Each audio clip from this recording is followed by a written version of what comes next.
তো একটা কথা আমি সোশ্যাল মিডিয়াতেও শুনেছি আর অনেকজনের মুখ দিয়েও শুনেছি আমি। তো যুবভারতী ক্রীড়াঙ্গনের সামনে যে মূর্তিটা আছে মূর্তিটা নাকি ভেঙে সরিয়ে দেওয়া হবে। তো নীতিশ প্রামাণিক স্যারকে তো আমি একটা কথা বলতে চাই যে স্যার আপনি যদি পারেন তো আমাদের সুনীল ছেত্রী স্যারের জন্য একটা মূর্তি বানান। যে সব ফুটবলের জন্য বানাতে হবে না, শুধু একটাই মানুষের জন্য আর একটাই ফুটবলের জন্য, সেটা হচ্ছে সুনীল ছেত্রী স্যার।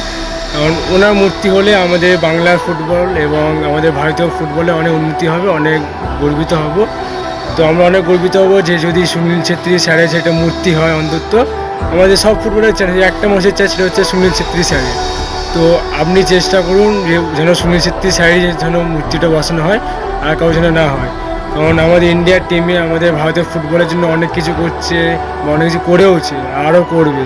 তো স্যারের কাছে একটাই রিকোয়েস্ট যে স্যার প্লিজ আপনি সুনীল ছেত্রী স্যারের জন্য একটা মূর্তি বানান। তো আমার মতো কার কার এক মতামত তো সবাই আপনারা কমেন্ট করুন আর এত পরিমাণে শেয়ার করুন যাতে নীতিশ প্রামাণিক স্যারের কাছে ভিডিওটা পৌঁছে যায়। তো যারা যারা আমার মতো মতামত তো সবাই কমেন্ট করুন আর এবং শেয়ার করে দিন।